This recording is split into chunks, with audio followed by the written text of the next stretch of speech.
조의를 표합니다. 한 명, 두 명씩 조문객들이 빠져나가고 장례식장은 점점 정적에 휩싸였다. 3일간 이어진 장례 기간 동안 그토록 북적이던 곳이 이제야 가족들만의 공간이 되었다. 큰아들 민호는 검은 정장 소매를 걷어올리며 깊은 한숨을 내쉬었다. 아버지, 정말 가셨구나. 그의 목소리에는 아직도 믿기지 않는다는 듯한 떨림이 섞여 있었다. 옆에 앉은 아내 순이는 빨간 눈으로 시아버지의 영정을 바라보며 고개를 끄덕였다.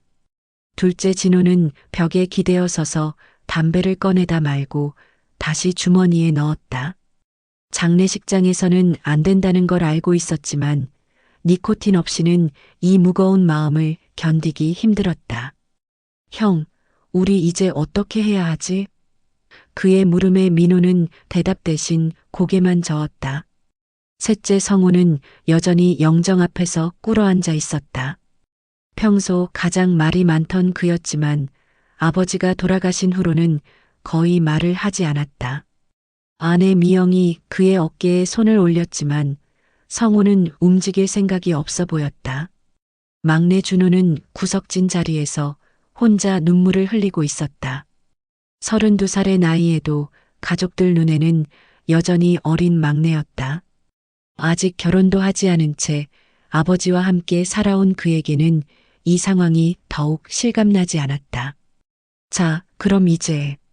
갑자기 들린 목소리에 모두가 고개를 돌렸다. 장례식장 입구에서 키가 큰 중년 남성이 검은 가방을 들고 걸어오고 있었다. 반듯하게 빗은 머리와 정갈한 수트 차림의 그는 분명 변호사처럼 보였다. 안녕하십니까. 김앤파트너스 법무법인의 변호사 김동현입니다. 그가 명함을 꺼내며 정중히 인사했다. 고 박철수님의 유언 집행을 위해 왔습니다. 민호가 가장 먼저 일어났다. 아, 그러시군요. 저희는 아직 아버지가. 그의 말이 끝나기도 전에 변호사는 고개를 끄덕였다. 충분히 이해합니다. 하지만 고인께서 유언장 공개를 장례 직후로 지정해 놓으셨습니다. 마지막 뜻이니만큼 지켜드려야 할 것 같습니다. 진호가 담배 생각을 떨치며 앞으로 나섰다. 유언장이요?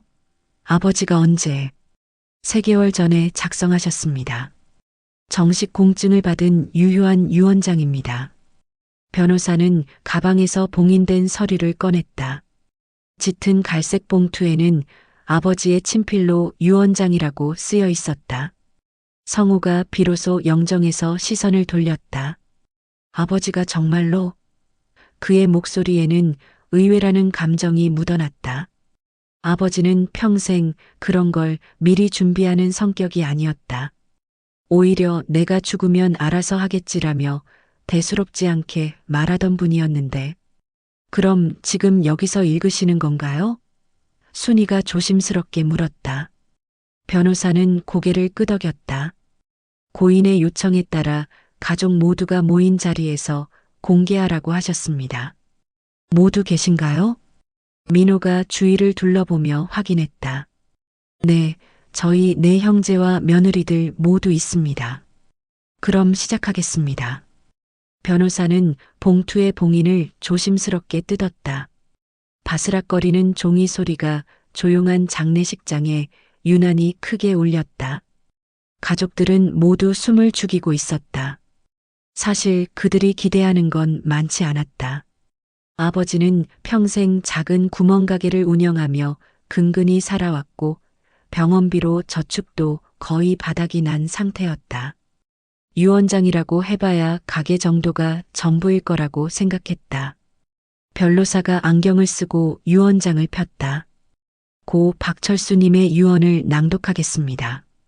나는 이 세상을 떠나면서 내 아들들에게 몇 가지 당부를 남긴다. 먼저, 너희 형제는 서로 화목하게 지내라. 내가 살아있을 때도 가끔 다투는 모습을 보며 마음이 아팠다. 준호가 코를 훌쩍였다. 다른 형제들도 마음 한구석이 뜨끔했다. 평소 아버지 앞에서는 티내지 않았지만 형제끼리 의견 충돌이 종종 있었던 게 사실이었다. 그리고 가게는 큰아들 민호가 이어받아라. 내가 가장 장사에 재능이 있고 가족을 책임질 의지도 강하다. 민호는 예상했던 내용이라 크게 놀라지 않았다. 실제로 아버지 병환 중에도 그가 가게를 맡아서 운영해 왔으니까 병원비로 쓴 돈 때문에 미안하다. 너희들 결혼할 때 많이 도와주지 못한 것도 미안하고. 변호사의 목소리가 계속 이어졌지만 내용은 대부분 예상 범위 아니었다. 그런데 갑자기 변호사의 목소리가 멈췄다. 이상하네요. 변호사가 고개를 갸웃하며 유 원장을 자세히 들여다봤다. 무슨 일이세요? 민호가 물었다. 여기 뭔가 더 있는 것 같은데. 변호사는 유 원장을 뒤집어 보더니 접힌 부분이 하나 더 있는 걸 발견했다. 아, 여기 추가 내용이 있습니다. 가족들의 시선이 일제히 변호사에게 집중됐다. 무슨 내용이 더 있다는 걸까? 계속 읽어보겠습니다. 그리고 내가 아직 너희들에게 말하지 않은 것이 하나 있다. 순간 장례식장이 더욱 조용해졌다. 말하지 않은 것? 아버지가 숨기고 있던 게 있다는 뜻인가? 내 이름으로 된 땅이 있다. 땅? 진호가 벌떡 일어났다. 무슨 땅이요? 변호사도 당황한 표정이었다. 잠깐만요, 더 있습니다. 그 땅은 모든 가족들이 숨을 죽이고 기다렸다. 아버지가 땅을 가지고 있었다고? 그것도 비밀로? 성우가 영정을 바라봤다. 아버지, 설마. 변호사는 유 원장을 다시 자세히 살펴보더니 당황한 표정으로 고개를 들었다. 죄송합니다. 여기서 내용이 끊어져 있네요. 별도의 봉투가 하나 더 있는 것 같습니다. 별도의 봉투요? 미영이 물었다. 변호사는 가방을 뒤져보더니 작은 봉투 하나를 더 꺼냈다. 아, 이것도 유 원장의 일부인 것 같습니다. 하지만 여기에 24시간 후 개봉이라고 적혀 있네요. 24시간 후요? 준호가 되물었다. 네, 고인께서 특별히 지정하신 것 같습니다. 내일 이 시간에 다시 모이시면 나머지 내용을 공개할 수 있을 것 같습니다. 가족들은 서로를 바라봤다. 땅이라니. 아버지가 평생 숨겨온 땅이 있다는 게 사실일까? 그렇다면 그 땅은 어디에 있는 거고 얼마나 큰 건가? 민호가 먼저 입을 열었다. 아버지가 정말 땅을 가지고 계셨던 걸까? 모르겠어요. 아버지가 그런 걸 숨기실 분은 아닌데. 순이가 고개를 저었다. 하지만 진호의 생각은 달랐다. 아니야, 아버지가 우리 몰래 뭔가 준비하고 계셨을 수도 있어. 생각해봐. 우리가 아버지에 대해서 얼마나 알고 있었어? 성우도 고개를 끄덕였다. 맞아. 아버지는 평생 우리를 위해서만 사셨잖아. 혹시 우리 모르게 뭔가 준비해 놓으신 걸 수도. 준호는 여전히 믿기지 않는다는 표정이었다. 하지만 아버지가 언제 그런 땅을 사실 수 있었겠어요? 우리 형편을 보면. 변호사가 가방을 정리하며 말했다. 내일 이 시간에 다시 뵙겠습니다. 그때 모든 게 명확해질 것 같습니다. 변호사가 떠난 후 가족들은 한동안 말없이 앉아 있었다. 각자의 머릿속에는 온갖 생각들이 맴돌고 있었다. 땅이라니. 그것도 아버지 이름으로 된 땅이 있다니. 만약 정말이라면 그 땅의 가치는 얼마나 될까? 어디에 있는 걸까? 그리고 왜 지금까지 비밀로 했던 걸까? 민호는 아내와 눈을 마주쳤다. 순이의 눈에서도 같은 궁금증을 읽을 수 있었다. 진호는 벽에 기대어 서서 멍하니 영정을 바라봤다. 아버지, 우리한테 숨기신 게 정말 있으신 거예요? 성우와 미영도 마찬가지였다. 평생 알고 있던 아버지의 모습과는 전혀 다른 면이 있었다는 걸까? 가장 충격을 받은 건 막내 준호였다. 아버지와 가장 오래 함께 살았는데도 이런 비밀이 있었다니.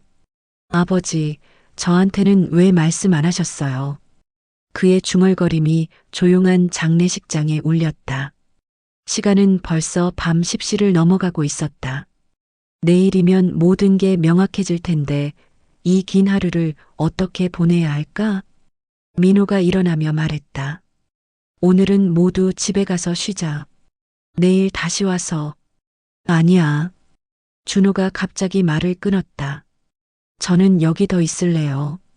아버지랑. 다른 형제들도 집에 갈 마음이 내키지 않았다. 이런 상황에서 어떻게 잠이 오겠는가? 결국 네 형제는 그날 밤 장례식장에서 함께 보내기로 했다. 며느리들은 집으로 돌아가고 남자들만 남아서 아버지를 지켰다. 밤이 깊어갈수록 그들의 머릿속에는 온갖 상상들이 피어났다. 혹시 아버지가 로또에 당첨됐던 걸까? 아니면 어떤 투자로 큰 돈을 벌었던 걸까? 아니면 정말로 어딘가에 땅을 사두신 걸까? 새벽 2시 조용한 장례식장에서 네 형제는 각자의 생각에 잠겨 있었다. 내일이면 모든 진실이 밝혀질 것이다. 과연 아버지가 남긴 땅은 무엇일까? 그리고 그 땅에는 어떤 비밀이 숨겨져 있을까? 아버지의 영정사진 속 미소가 평소보다 더 의미심장해 보이는 건 왜일까? 마치 너희들이 놀랄 일이 기다리고 있다고 말하는 것 같았다. 내일 정확히 24시간 후면 그 답을 알 수 있을 것이다. 정확히 24시간 후 오후 2시. 장례식장은 어제와 같은 정적에 쌓여 있었다. 하지만 분위기는 확연히 달랐다. 어제의 슬픔 대신 오늘은 긴장감이 공기를 가득 채우고 있었다. 네 형제는 어제보다 일찍 도착해 있었다. 아무도 제대로 잠을 이루지 못한 게 얼굴에 그대로 드러나 있었다. 민호는 어젯밤 내내 아내 순이와 이야기를 나눴다. 만약 정말 땅이 있다면 어떻게 될까? 아버지가 우리를 위해 준비해 두신 게 분명해. 하지만 동시에 불안감도 있었다. 장남으로서 가족을 이끌어야 한다는 책임감이 어깨를 짓눌렀다. 진호는 담배를 하루 종일 입에 달고 살았다. 평소에도 신경질적인 성격이었는데 이런 불확실한 상황을 견디기가 특히 어려웠다. 땅이면 얼마나 큰 건가? 서울에 있는 건가? 아니면 시골에? 온갖 추측만 난무했다. 성우는 어제부터 인터넷을 뒤져가며 부동산 관련 정보를 찾아봤다. 요즘 땅값이 얼마나 오른지 알아? 아내 미영에게 계속 떠들어댔지만 사실 본인도 확신은 없었다. 준호는 가장 조용했다. 어젯밤 아버지의 방에서 혼자 시간을 보내며 뭔가 단서가 있나 찾아봤지만 별다른 건 없었다. 오히려 아버지가 얼마나 검소하게 사셨는지만 새삼 깨달았을 뿐이었다. 안녕하십니까? 어제와 같은 시간 김동현 변호사가 나타났다. 오늘은 어제보다 더 큰 가방을 들고 있었다. 다들 오셨네요. 변호사는 정중히 인사하며 가방에서 서류들을 꺼냈다. 잘 주무셨습니까? 잠이 어디 오겠어요. 진호가 신경질적으로 대답했다. 빨리 읽어주세요. 변호사는 이해한다는 듯 고개를 끄덕이고 어제의 봉투를 조심스럽게 개봉했다. 가족들은 모두 숨을 죽이고 지켜봤다. 어제에 이어서 계속 읽어드리겠습니다. 내 이름으로 된 땅이 있다. 그 땅은 순간 장례식장이 완전히 조용해졌다. 침을 삼키는 소리까지 들릴 정도였다. 그 땅은 경기도 양평군 서종면 순흥리 산 147번지에 있다. 양평? 성우가 벌떡 일어났다. 양평에 땅이 있다고요? 변호사는 계속 읽어내려갔다. 면적은 32,000평이다. 32,000평? 이번에는 민호가 소리쳤다. 그게 얼마나 큰 건가요? 진호가 빠르게 계산기를 두들겼다. 잠깐만. 32,000평이면. 이건 거의 축구장 100개 크기잖아. 미영이 입을 가렸다. 세상에. 그렇게 큰 땅을 아버지가? 변호사도 놀란 표정을 감추지 못했다. 저도 처음 확인할 때 깜짝 놀랐습니다. 실제로 부동산 등기부등본을 확인해 봤는데 틀림없이 고인 명의로 되어 있습니다. 준호가 떨리는 목소리로 물었다. 그럼 그 땅값은 얼마나? 양평 산지 기준으로 대략 계산해 보면. 변호사가 잠시 멈췄다가 조심스럽게 말했다. 시세로 약 15억에서 20억 사이로 추정됩니다. 순간 모든 사람이 말문이 막혔다. 15억에서 20억? 평생 구멍가게로 근근히 살아온 아버지가 그런 거액의 땅을 가지고 계셨다고? 이게 가능한 일인가요? 순이가 어렵게 입을 열었다. 변호사가 서류를 뒤적이며 설명했다. 등기부등본을 보니까 30년 전에 취득하신 것 같습니다. 그때는 산지라서 땅값이 지금보다 훨씬 쌌을 거고요. 하지만 지금은 30년 전? 민호가 되물었다. 그때면 내가 갓 초등학교 들어갈 때인데. 성우가 고개를 저었다. 이상해. 그때 우리 형편이 얼마나 어려웠는데. 아버지가 어떻게 땅을 사실 수 있었지? 변호사가 유언장을 다시 들여다봤다. 여기 더 자세한 내용이 있네요. 이 땅은 내가 젊었을 때 친구와 함께 투자한 것이다. 친구가 먼저 세상을 떠나면서 그의 몫까지 내가 물려받게 되었다. 친구요? 진호가 물었다. 아버지 친구 중에 그런 분이 계셨나? 준호가 기억을 더듬었다. 혹시 김삼촌 말씀하시는 건 아닐까요? 어릴 때 가끔 오셨던. 아, 맞다. 민호가 손뼉을 쳤다. 김영수 삼촌. 아버지랑 어릴 때부터 친구셨던 분. 내가 중학교 때 돌아가셨지. 성우도 기억이 났다. 그분 장례식 때 아버지가 엄청 우셨던 기억이 나. 그런데 그분과 함께 투자를 하셨던 거구나. 변호사가 고개를 끄덕였다. 그렇게 보입니다. 그런데 여기서 중요한 부분이 나옵니다. 가족들의 시선이 다시 변호사에게 집중됐다. 하지만 나는 이 사실을 가족들에게 말하지 않았다. 우리가 그 돈에 의존해서 살기를 원하지 않았기 때문이다. 나는 내 손으로 번 돈으로 가족을 키우고 싶었다. 순간 모든 사람이 숙연해졌다. 아버지의 마음이 그런 거였구나. 그래서 30년 동안 그 땅은 그대로 두었다. 세금만 꼬박꼬박 내면서 언젠가 정말 어려운 일이 생기면 쓰려고 했지만 다행히 그런 일은 없었다. 미영이 눈물을 글썽였다. 아버지께서 그런 마음으로 이제 내가 세상을 떠나니 이 땅을 너희들에게 남긴다. 하지만 조건이 있다. 조건? 진호가 날카롭게 물었다. 변호사는 다음 구절을 천천히 읽었다. 이 땅은 너희 중 한 사람에게만 준다. 그 사람은 모든 사람이 숨을 죽였다. 한 사람에게만? 그럼 누구에게? 순간 형제들 사이에 미묘한 긴장이 흘렀다. 민호는 장남으로서 당연히 자신이 받아야 한다고 생각했다. 진호와 성우도 나름의 이유로 자신이 적합하다고 여겼다. 준호는 막내라서 큰 기대는 없었지만 그래도 궁금하긴 했다.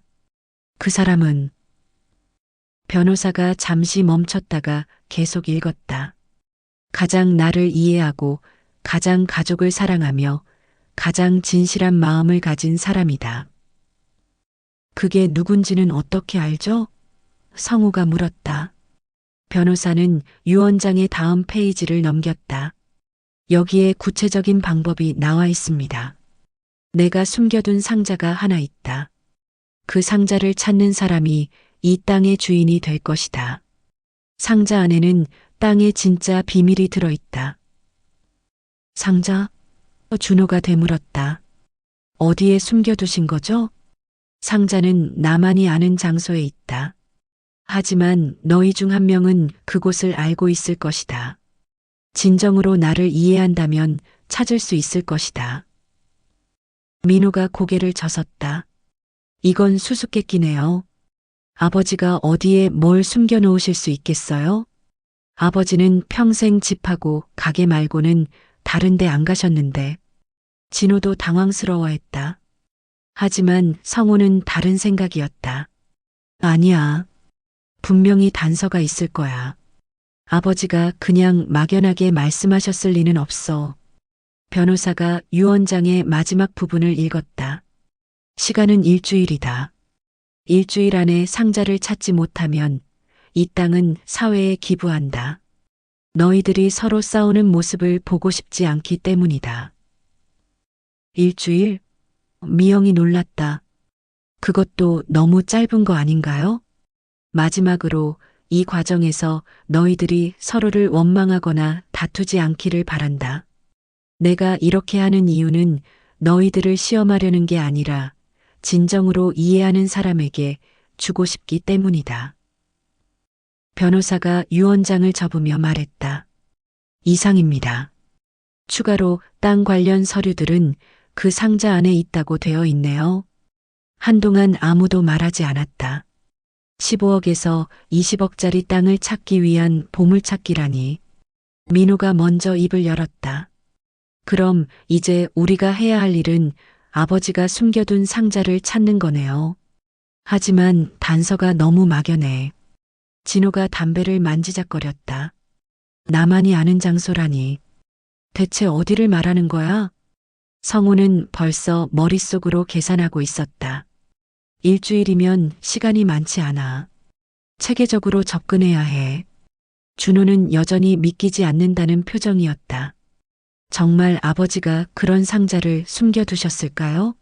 그리고 우리 중 누군가가 그 장소를 안다고? 변호사가 가방을 정리하며 말했다. 일주일 후 이곳에서 결과를 확인하겠습니다. 상자를 찾으신 분은 그때 가져오시면 됩니다.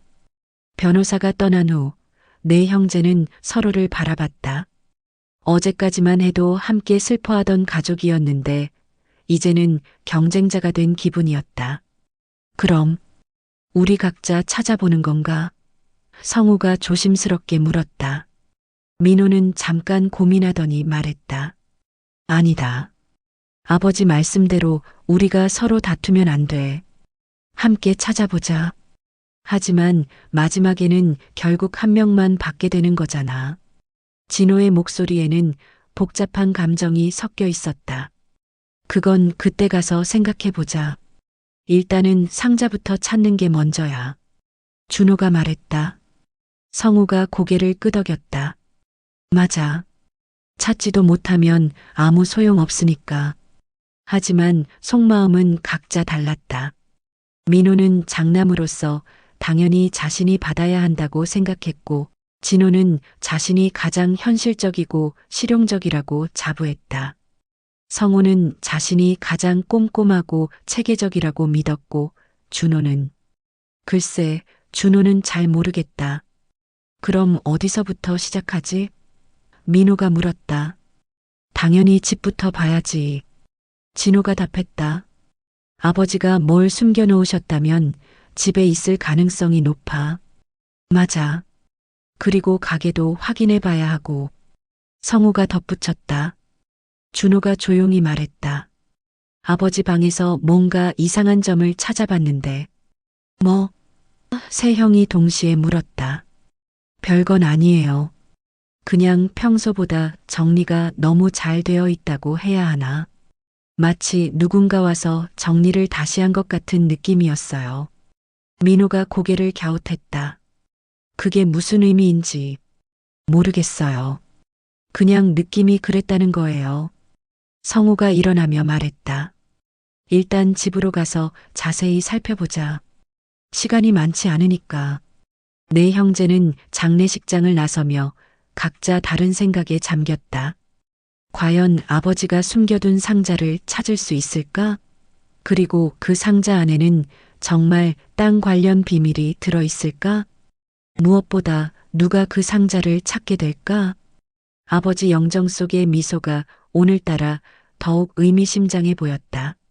마치 이제부터가 진짜 시작이다라고 말하는 것 같았다. 일주일의 시간이 흐르기 시작했다.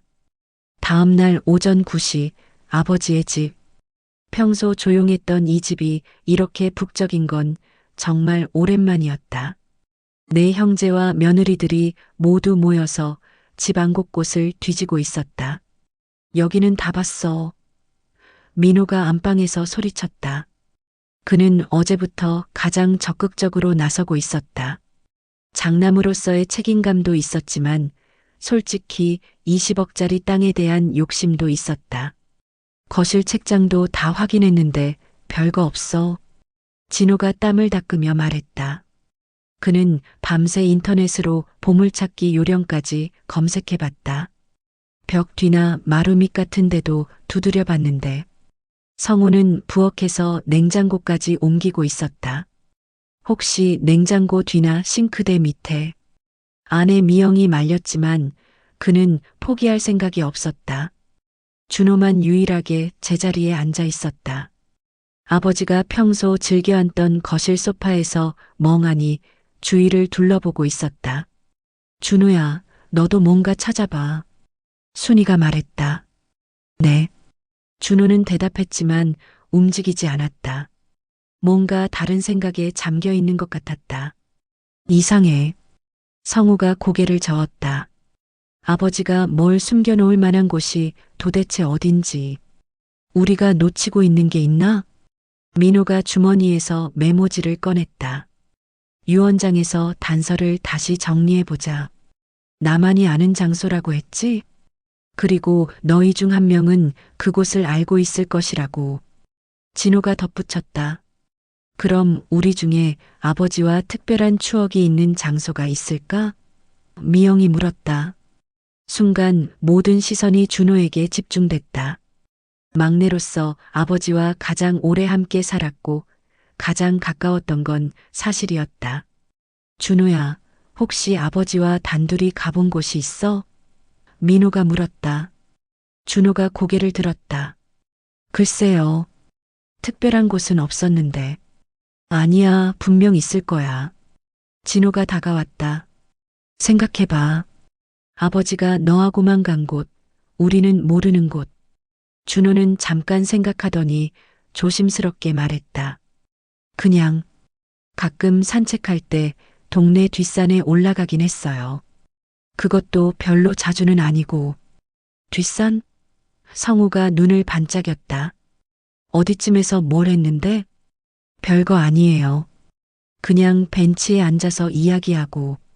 아, 그리고 한 번은 아버지가 작은 정자 같은 곳을 보여주시긴 했어요. 정자?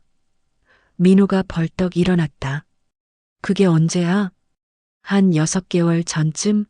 아버지가 거기 앉아서 경치가 좋다고 젊었을 때 친구들과 자주 왔다고 하시더라고요. 순간 형제들 사이에 전기가 흘렀다. 친구들과 자주 왔던 곳? 혹시 김영수 삼촌과 함께 다녔던 그곳? 준호야, 그 정자까지 길을 알아? 성우가 흥분된 목소리로 물었다. 네, 아마도요. 그럼 지금 당장 가보자. 진호가 재킷을 집어들었다. 30분 후, 내 형제는 동네 뒷산을 오르고 있었다. 며느리들은 집에서 계속 찾아보기로 했다. 여기 맞아? 민호가 숨을 헐떡이며 물었다. 평소 운동 부족이 확연히 드러났다. 조금 더 올라가야 해요. 준호가 앞장섰다. 역시 가장 젊고 체력도 좋았다. 아, 진짜 힘들어. 성우가 땀을 흘렸다. 아버지가 이 나이에 이런 데까지 오르셨다고? 아버지는 체력이 좋으셨거든요. 준호가 대답했다. 매일 가게 일하시면서 자연스럽게 단련되셨나 봐요. 10분 정도 더 올라가자 작은 정자가 나타났다. 나무로 만든 소박한 정자였는데 꽤 오래된 것 같았다. 여기다. 진호가 달려갔다. 상자가 어디 있을까? 내 형제는 정자 주변을 샅샅이 뒤지기 시작했다. 정자 바닥, 기둥 뒤, 주변 바위 틈새까지 모두 확인했다. 없네. 민호가 실망스럽게 말했다. 좀 더 자세히 봐야 해. 성우가 정자 바닥의 나무판들을 하나하나 두드려 봤다. 혹시 숨겨둔 공간이. 그때 준호가 정자 한쪽 기둥을 만지다가 뭔가를 발견했다. 여기 뭔가 새겨져 있어요. 다른 형제들이 달려왔다. 기둥에는 작은 글자들이 칼로 새겨져 있었다. 뭐라고 쓰여 있어? 진호가 물었다. 준호가 자세히 들여다봤다. 철수하고 영수 그리고 날짜가 있어요. 1994년 5월. 아버지하고 김영수 삼촌. 민호가 소리쳤다. 30년 전이니까 맞네. 성우가 흥분했다. 그럼 여기가 확실해. 상자는 어디 있을까? 하지만 아무리 찾아도 상자는 없었다. 정자 주변 땅까지 파봤지만 아무것도 나오지 않았다. 이상하다. 준호가 중얼거렸다. 분명 여기일 것 같은데. 혹시 우리가 놓친 게 있나? 민호가 다시 한번 정자를 살펴봤다. 그때 성우가 뭔가 깨달았다.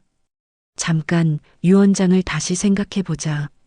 아버지가 너희 중 한 명은 그곳을 알고 있을 것이라고 했잖아. 그래서? 진호가 물었다. 지금까지 우리는 준호가 그 장소를 안다고 생각했어. 하지만 혹시 장소만 아는 게 아니라 더 구체적인 뭔가를 알고 있는 건 아닐까? 모든 시선이 다시 준호에게 집중됐다. 준호야, 아버지가 여기서 뭔가 특별한 말씀을 하신 적 없어? 민호가 물었다. 준호는 고개를 저었다. 별다른 건? 잠깐. 뭐야? 그때 아버지가 이 나무 밑에 우리들의 추억이 묻혀 있다고 하시긴 했어요. 그런데 그냥 비유적인 표현인 줄 알았는데. 어느 나무? 성우가 벌떡 일어났다. 준호가 정자 뒤쪽에 큰 소나무를 가리켰다. 저 나무요. 아버지가 자주 저 나무를 보시더라고요. 내 형제는 소나무로 달려갔다. 굵직한 소나무였는데 나이가 꽤 많아 보였다. 여기 파보자. 진호가 말했다. 맨손으로? 성우가 망설였다. 일단 손으로라도 해보자. 내 형제는 나무 주변을 파기 시작했다. 다행히 흙이 그리 단단하지 않았다. 10분 정도 파자 성우의 손에 뭔가 딱딱한 것이 닿았다. 있다. 뭔가 있어. 모두가 흥분해서 더 열심히 팠다. 곧 작은 나무 상자가 모습을 드러냈다. 생각보다 작았지만 분명 아버지가 묻어둔 것 같았다. 드디어 찾았다. 민호가 소리쳤다. 상자를 꺼내서 털어보니 자물쇠가 채워져 있었다. 그런데 자물쇠에는 사자리 숫자를 맞추는 방식이었다. 비밀번호가 뭐지? 진호가 당황했다. 또 수수께끼네. 성우가 한숨을 쉬었다. 준호가 상자를 자세히 살펴봤다. 여기 또 뭔가 새겨져 있어요. 상자 뚜껑에는 작은 글씨로 이렇게 쓰여 있었다. 우리가 처음 만난 해, 우리가 마지막으로 만난 해. 이것도 수수께끼잖아. 진호가 짜증을 냈다. 민호가 생각에 잠겼다. 아버지와 김영수 삼촌이 처음 만난 해. 언제였지? 글쎄, 어릴 때부터 친구셨다고 했으니까. 성우가 고민했다. 그때 준호가 조용히 말했다. 1964년이에요. 뭐? 다른 형제들이 동시에 물었다. 아버지가 말씀하셨어요. 초등학교 1학년 때 김영수 삼촌을 처음 만났다고. 그때가 1964년이라고. 그럼 마지막으로 만난 해는? 민호가 물었다. 2008년이요. 김영수 삼촌이 돌아가신 해. 성우가 빠르게 계산했다. 1964, 2008. 한번 해보자. 자물쇠에 숫자를 입력했다. 찰칵 자물쇠가 열렸다. 내 형제는 숨을 죽이고 상자를 열었다. 안에는 여러 가지가 들어 있었다. 땅 관련 서류, 옛날 사진들, 그리고 또 다른 편지. 민호가 편지를 펼쳤다. 아버지의 친필이었다. 상자를 찾아줘서 고맙다. 하지만 이것만으로는 끝이 아니다. 이 땅에는 더 큰 비밀이 있다. 진짜 보물은 따로 있다. 또, 진호가 소리쳤다. 언제까지 이런 수수께끼를 풀어야 해? 편지를 계속 읽었다. 이 땅 문서를 보면 알겠지만 실제 가치는 20억이 아니다. 훨씬 더 크다. 하지만 그 이유를 알려면 직접 그 땅을 봐야 한다. 성우가 땅 문서를 확인했다. 양평군 서종면 순흥리 산 147번지, 면적 3만 2천 평이 맞았다. 하지만 여기에 추가로 메모가 있었다. 이 땅 밑에는 지하수가 흐른다. 그리고 정부에서 곧 이곳을 개발 예정지로 지정할 예정이다. 개발 예정지? 민호가 놀랐다. 그럼 땅값이? 준호가 인터넷을 검색해봤다. 개발 예정지로 지정되면 보통 몇 배씩 오른다고 하네요. 몇 배면 100억도 넘을 수 있다는 얘기네. 성우가 입을 다물지 못했다. 편지의 마지막 부분을 읽었다. 하지만 이 모든 것보다 중요한 건 너희들이 서로 화합하는 것이다. 상자를 찾은 사람이 모든 걸 갖는 게 아니라 내 형제가 함께 나누어야 한다. 그것이 내 진짜 뜻이다. 한동안 아무도 말하지 않았다. 민호가 먼저 입을 열었다. 아버지는 처음부터 우리가 함께 나누기를 원하셨던 거구나. 그런데 준호가 찾았으니까. 진호가 말끝을 흐렸다. 아니에요. 준호가 고개를 저었다. 저 혼자서는 못 찾았을 거예요. 다들 도와주셨잖아요. 성우가 고개를 끄덕였다. 맞아. 우리가 함께 찾았어. 하지만 속마음은 복잡했다. 100억이 넘을 수도 있는 땅을 4명이 나눈다? 그것도 공평하게. 일단 그 땅부터 확인해 보자. 민호가 말했다. 실제로 보고 나서 결정해도 늦지 않을 것 같아. 맞아. 내일 양평에 가보자. 성우가 동의했다. 내 형제는 상자를 들고 산을 내려왔다. 하지만 마음속에는 각자 다른 생각들이 맴돌고 있었다. 정말 공평하게 나눌 수 있을까? 아니면 결국 누군가 하나가 더 많이 가져가게 될까? 그리고 그 땅에는 정말 어떤 비밀이 숨겨져 있을까? 아버지의 마지막 시험은 아직 끝나지 않은 것 같았다. 다음 날 오전 8시 양평으로 향하는 고속도로. 민호가 운전하는 SUV 안은 이상하게 조용했다. 평소라면 형제들이 모이면 시끄러웠을 텐데 오늘은 모두 각자의 생각에 잠겨 있었다. 조수석에 앉은 진호는 계속 휴대폰으로 부동산 정보를 검색하고 있었다. 양평 개발 계획, 지하수 개발권. 디야, 정말 대박이네. 뭐가? 뒷좌석에 성우가 물었다. 여기 보니까 정부에서 양평을 친환경 관광단지로 개발한다는 계획이 있대. 그것도 올해 하반기에 발표 예정이고. 준호가 고개를 들었다. 그럼 정말 땅값이 몇 배로 오른다는 얘기네요?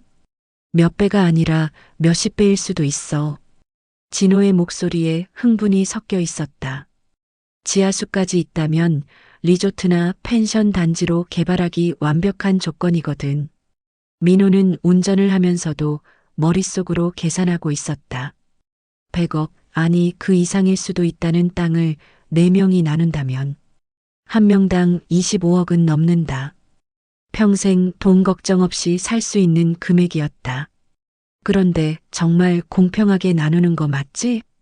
성우가 조심스럽게 물었다. 순간 차 안이 더욱 조용해졌다. 어제는 감동적으로 들렸던 화합이라는 말이 막상 현실적인 계산 앞에서는 복잡하게 느껴졌다. 아버지가 그러시라고 했잖아. 준호가 작게 말했다. 그래, 맞아. 민호가 동의했지만 목소리에는 확신이 부족했다. 일단 땅부터 보자. 1시간 30분 후 양평군 서종면 순흥리에 도착했다. 여기 맞나? 진호가 내비게이션을 확인했다. 산 147번지라고 했는데 주변은 완전히 산으로 둘러싸인 곳이었다. 포장도로에서 벗어나 비포장 산길을 한참 들어가야 했다. 차 세우고 걸어가자. 민호가 차를 멈췄다. 내 형제는 등기부등본과 지적도를 들고 산길을 걸었다. GPS로 위치를 확인하며 천천히 올라갔다. 여기가 경계선인 것 같은데. 성우가 지적도를 보며 말했다. 순간 모든 사람이 말을 멈췄다. 눈앞에 펼쳐진 광경이 상상을 초월했기 때문이다. 넓은 계곡이 펼쳐져 있었고 그 사이로 맑은 물이 흘렀다. 주변으로는 울창한 숲과 기암괴석들이 절경을 이루고 있었다. 마치 깊은 산속의 비밀 정원 같았다. 와, 준호가 감탄했다. 여기가 우리 땅이에요? 32,000평이니까. 민호가 둘러보았다. 여기서부터 저 능선까지 다 우리 거라는 얘기네. 진호는 벌써 휴대폰으로 사진을 찍고 있었다. 이런 곳이 있는 줄도 몰랐네. 아버지는 어떻게 이런 데를 찾으신 거야? 김영수 삼촌과 함께 찾으셨겠지. 성우가 계곡물에 손을 담갔다. 물도 엄청 차갑고 맑아. 그때 준호가 뭔가 발견했다. 저기 뭔가 있어요. 계곡 건너편에 작은 건물이 하나 있었다.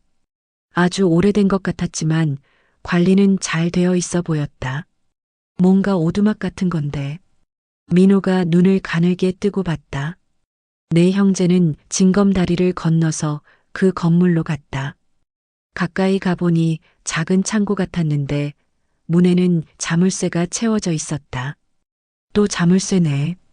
진호가 한숨을 쉬었다. 하지만 이번에는 다른 형태였다. 열쇠 구멍이 있는 일반적인 자물쇠였다. 그런데 자물쇠 옆에 작은 상자가 하나 더 있었다. 상자를 열어보니 열쇠가 들어 있었고 그 위에 쪽지가 있었다. 이 건물 안에 진짜 보물이 있다. 하지만 먼저 읽어야 할 편지가 있다. 성우가 읽었다. 자물쇠를 열고 건물 안으로 들어갔다. 안은 생각보다 깨끗했고 한쪽 벽에는 선반이 있었다. 선반 위에는 두꺼운 파일이 하나 놓여 있었다. 민호가 파일을 열었다. 첫 장에는 아버지의 편지가 있었다. 내 아들들아, 여기까지 와줘서 고맙다. 이제 너희들에게 이 땅의 진짜 비밀을 말해주겠다. 다들 숨을 죽이고 들었다. 이 땅은 30년 전 영수와 함께 헐값에 산 것이 맞다. 하지만 우리가 단순히 투자 목적으로 산 것은 아니다. 이 땅에는 특별한 의미가 있다. 무슨 의미요? 준호가 중얼거렸다. 이곳은 우리 할아버지께서 젊었을 때 살던 곳이다. 일제강점기 때 땅을 잃고 떠나야 했지만 평생 그리워하시던 고향이었다. 순간 모든 형제가 놀랐다. 할아버지의 고향이었다고? 할아버지는 돌아가시기 전에 나에게 말씀하셨다. 언젠가 꼭 그 땅을 다시 찾아라. 그곳이 우리 가문의 뿌리다라고. 성우가 계속 읽었다. 그래서 영수와 함께 30년 동안 이곳을 지켜온 것이다. 개발이 되어서 큰 돈을 벌려는 게 아니라 우리 조상의 터전을 지키려는 것이었다. 그럼 아버지는? 민호가 말끝을 흐렸다. 이 땅에는 할아버지가 숨겨두신 것들이 있다. 옛날 문서, 갑오, 그리고 진짜 보물. 진호가 벌떡 일어났다. 진짜 보물이요? 이 건물 바닥 밑에 숨겨져 있다. 할아버지가 땅을 떠나시면서 언젠가 후손이 찾아오기를 바라며 묻어두신 것들이다. 내 형제는 서로를 바라봤다. 그러면 바닥을 파야 한다는 얘기인가? 편지를 계속 읽어보니 바닥의 특정 위치에 대한 설명이 나와 있었다. 북쪽 모서리에서 3걸음, 동쪽으로 2걸음 지점이라고 했다. 여기인 것 같은데. 준호가 바닥을 가리켰다. 바닥은 나무로 되어 있었는데 그 부분만 다른 나무를 쓴 것 같았다. 조심스럽게 판자를 드러내자 아래에 또 다른 상자가 나타났다. 이번에는 꽤 큰 나무 상자였다. 무게도 상당했다. 무거워. 민호가 끙끙거리며 상자를 꺼냈다. 상자를 열자 안에는 정말 다양한 것들이 들어 있었다. 오래된 문서들, 금붙이, 그리고 현금까지. 이게 뭐야? 성우가 문서 하나를 집어들었다. 한문으로 쓰여 있었지만 대략 토지 관련 문서인 것 같았다. 이건 금반지네. 진호가 작은 금붙이를 들어 올렸다. 꽤 오래된 것 같은데. 준호가 현금 뭉치를 확인했다.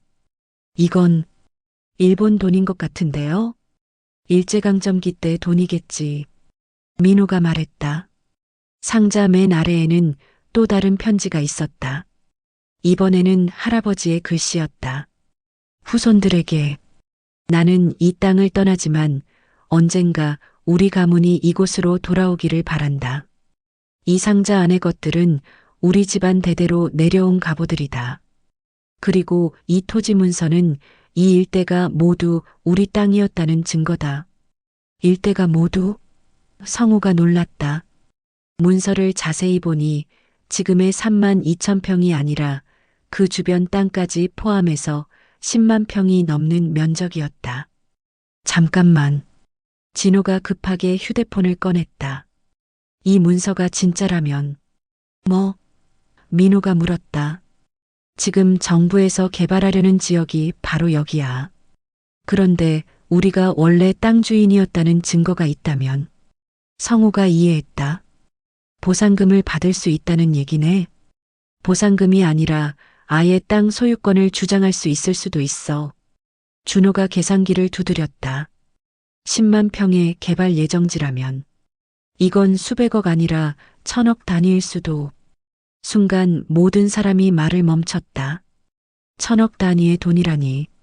그런데 이 문서들이 법적으로 유효한지 확인해 봐야 하지 않을까? 민호가 신중하게 말했다. 그건 변호사한테 물어보면 되고. 진호의 목소리가 흥분되기 시작했다. 일단 우리가 천억대 부자가 될 수도 있다는 거잖아. 성우도 흥분했다. 4명이 나눠도 한 명당 250억. 그런데 준호만은 표정이 복잡했다. 근데 이게 정말 아버지가 원하신 걸까요? 뭐? 다른 형제들이 동시에 물었다. 아버지는 조상의 터전을 지키라고 하셨는데 우리는 지금 돈 이야기만 하고 있잖아요.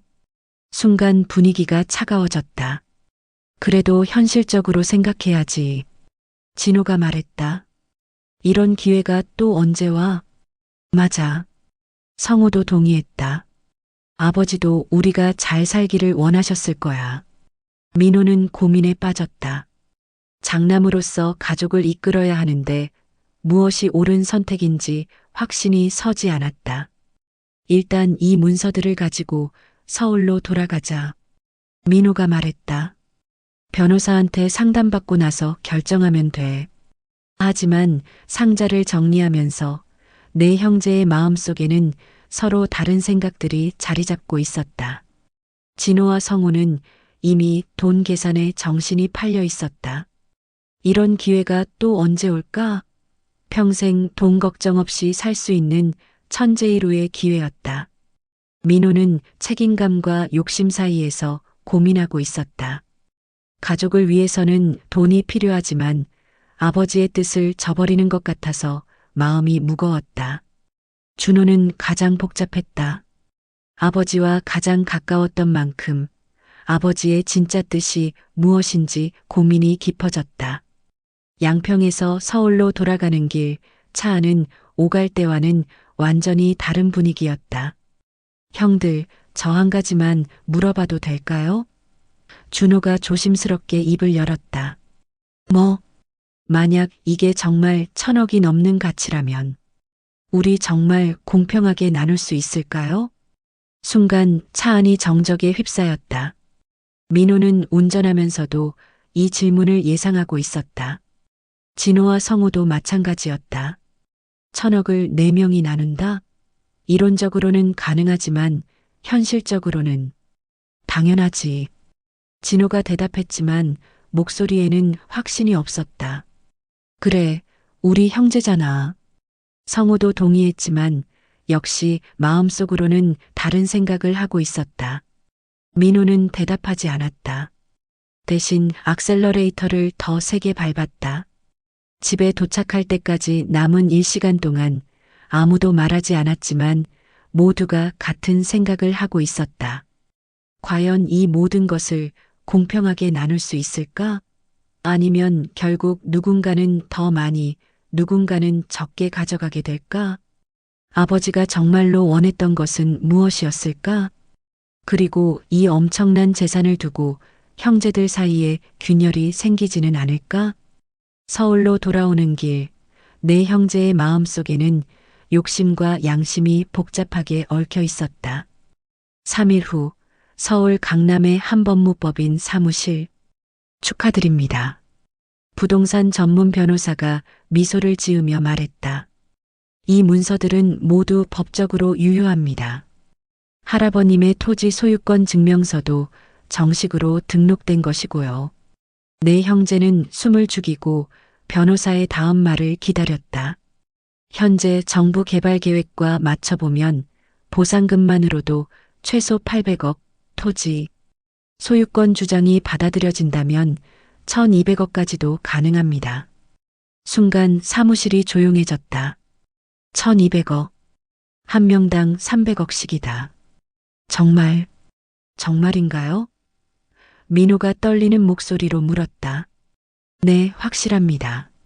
다만 절차가 복잡하고 시간이 걸릴 수는 있습니다. 1년에서 2년 정도 소요될 것 같고요. 진호가 벌떡 일어났다. 그 정도야 얼마든지 기다릴 수 있죠. 성우도 흥분을 감추지 못했다. 300억씩이면 평생 놀고 먹어도 되겠네요. 하지만 준호만은 표정이 어두웠다. 법무법인을 나온 후 내 형제는 근처 카페에 앉았다. 분위기가 묘하게 어색했다. 그럼 이제 어떻게 할까? 민호가 조심스럽게 물었다. 뭘 어떻게 해? 진호가 대답했다. 당연히 절차 진행하는 거지. 그런데 성우가 말을 망설이더니 계속했다. 혹시 비용 분담은 어떻게 하지? 변호사 비용이나 각종 수수료. 그것도 4등분하면 되지. 민호가 말했지만 뭔가 석연치 않은 기분이었다. 그런데 말이야. 진호가 커피잔을 돌리며 말했다. 생각해보니까 우리가 꼭 똑같이 나눠야 하나? 뭔 소리야? 성우가 날카롭게 물었다. 아니, 그러니까 나이도 다르고 가정 상황도 다르고 기여도도 다르잖아. 민호가 고개를 들었다. 기여도? 형이 장남으로서 지금까지 가족을 이끌어왔고 나는 실무적인 부분을 많이 도왔고 성우는 성우대로. 야, 잠깐만. 성우가 목소리를 높였다. 나는 기여한 게 없다는 식으로 말하는 거야? 그런 뜻이 아니라. 그럼 뭔 뜻이야? 준호가 말을 끊었다. 형들, 이러지 말아요. 하지만 이미 분위기는 험악해지고 있었다. 민호가 한숨을 쉬며 말했다. 일단 진정하자. 우리가 왜 이러고 있어? 맞아. 성우가 고개를 끄덕였지만 표정은 여전히 좋지 않았다. 진호도 물러섰다. 미안, 괜한 소리 했네. 하지만 속마음은 달랐다. 각자의 머릿속에서는 벌써 계산이 돌아가고 있었다. 300억이면 내가 얼마나 많은 걸 할 수 있을까? 아이들 교육비, 집 문제, 모든 게 해결되겠네. 이제 정말 자유롭게 살 수 있겠다. 그날 밤 각자의 집에서도 비슷한 대화가 오갔다. 민호의 집에서는 순이가 흥분을 감추지 못했다. 여보, 정말인가요? 300억이요? 응. 변호사가 확실하다고 했어. 그럼 우리 이제 강남에 집도 사고 아이들 유학도 보내고. 민호는 고개를 끄덕였지만 마음 한구석이 무거웠다. 아버지가 정말 이런 걸 원하셨을까? 진호의 집에서는 다른 대화가 오갔다. 그런데 여보, 꼭 똑같이 나눠야 하나? 아내가 물었다. 뭔 소리야? 당신이 가장 고생 많이 했잖아. 아버님 병환 중에도 당신이 제일 많이 도왔고. 진호는 아내의 말에 뭔가 솔깃했다. 사실 병원비도 자신이 가장 많이 댔고 간병도 많이 했다. 성호의 집에서도 비슷했다. 근데 오빠 막내는 뭘 했다고 똑같이 받아?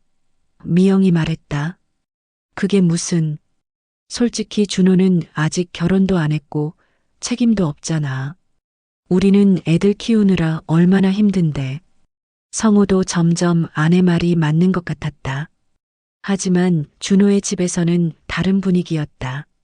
준호는 아버지 방에 혼자 앉아 있었다. 벽에 걸린 아버지 사진을 바라보며 중얼거렸다. 아버지, 이게 정말 아버지가 원하신 건가요?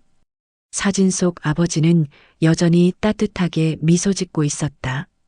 형들이 점점 이상해져요. 돈 이야기만 하고. 이게 맞나 싶어요. 그때 준호는 아버지 책상 서랍에서 뭔가를 발견했다. 작은 수첩이었는데 아버지의 일기장 같았다. 마지막 페이지를 펼쳤다. 아들들에게 큰 재산을 남겨주게 되었다. 하지만 걱정이 앞선다. 혹시 이 돈 때문에 형제들이 갈라지지는 않을까? 내가 평생 가르쳐온 형제보다 돈이 더 중요해지지는 않을까? 준호의 눈에서 눈물이 흘렀다. 만약 아이들이 이 돈 때문에 싸운다면 차라리 모든 걸 기부하는 게 나을 것 같다. 가족의 화합이 무엇보다 소중하다. 돈은 다시 벌 수 있지만 가족은 다시 만들 수 없다. 다음 날 오후 네 형제는 다시 모였다. 법무법인에서 서류 절차를 진행하기 위해서였다. 하지만 분위기는 어제보다 더 어색했다. 그럼 오늘 서명하면 되는 거죠? 진호가 물었다. 네, 일단 소유권 주장을 위한 첫 단계입니다. 변호사가 답했다. 그런데 서명하려는 순간 준호가 말했다.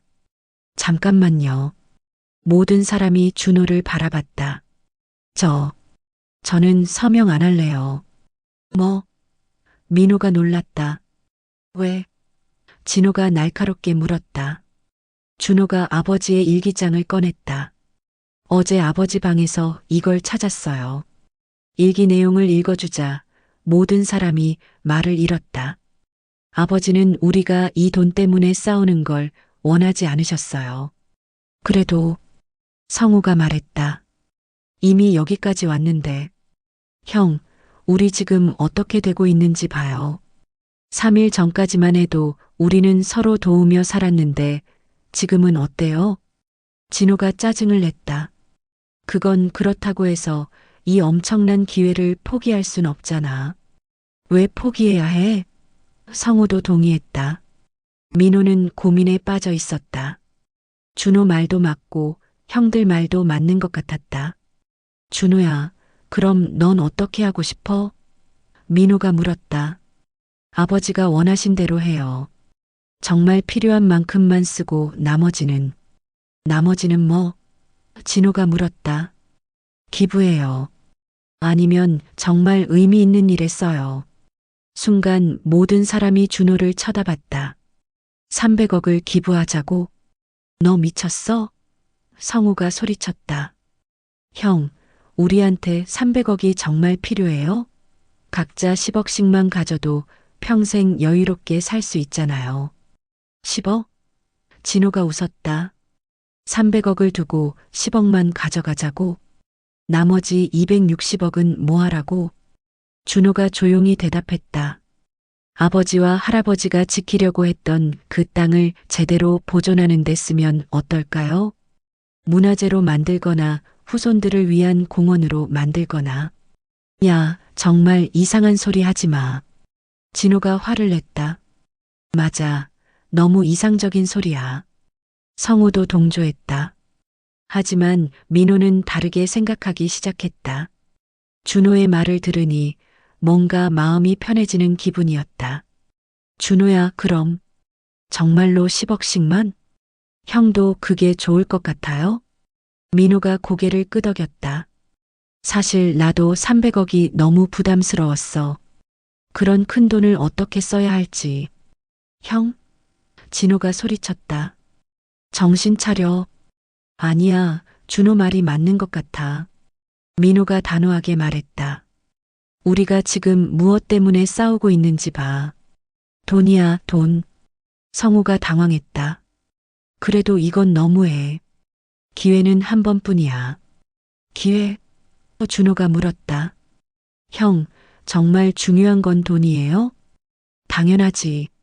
현실을 봐. 전 현실보다 중요한 게 있다고 생각해요. 가족이요.